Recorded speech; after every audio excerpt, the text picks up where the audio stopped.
ஆமானின் ஆவியை ஜெயிப்போம், காரியம் மாறுதலாய் முடியும். வாசிப்போம் எஸ்தரின் புஸ்தகம் 9ஆம் அதிகாரம் அதனுடைய 1வது வசனத்தை. ராஜாவின் வார்த்தையின்படியும் அவனுடைய கட்டளையின்படியும் செய்யப்படுகிறதற்கு ஆதார் மாதம் என்கிற 12ஆம் மாதம் 13ஆம் தேதியிலே யூதரின் பகைஞன் அவர்களை மேற்கொள்ளலாம் என்று நம்பினார்கள். இந்த நாளிலே தான் யூதர் ஆனவர்கள் தங்கள் பகைஞரை மேற்கொள்ளும்படிக்கு காரியம் மாறுதலாய் முடிந்தது. கர்த்தர் நீங்க ஃபேஸ் பண்ற காரியத்தை மாறுதலாய் மாற்றுவார். 12ஆம் மாதம் 13ஆம் தேதியை குறித்தது கர்த்தர் அல்ல, ஆனால் சத்துரு குறித்த தேதியை தேவ ஜனங்களுக்கு சாதகமாய் மாற்றுகிறவர் நம்முடைய சர்வ வல்லவர்.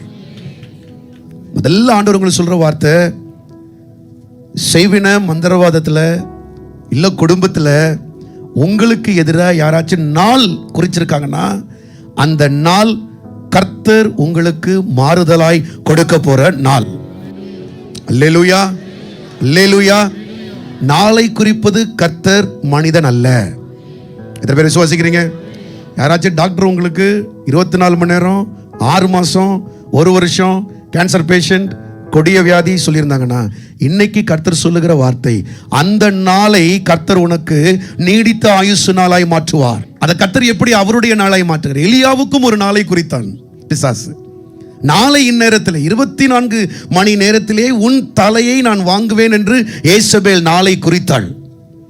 ஆனால் நடந்தது என்ன தெரியுமா? அந்த நாளிலே தான் எலியாவுக்கு கர்த்தர் ஒரு புதிய அபிஷேகத்தை கொடுத்து இன்னும் பிரயாணத்தை நீட்டித்து கொடுத்தார். எலியாவின் தேவன் என் தேவன், அல்லேலூயா சொல்லுங்க. உனக்கும் கர்த்தர் நாட்களை நீடித்து கொடுப்பார்.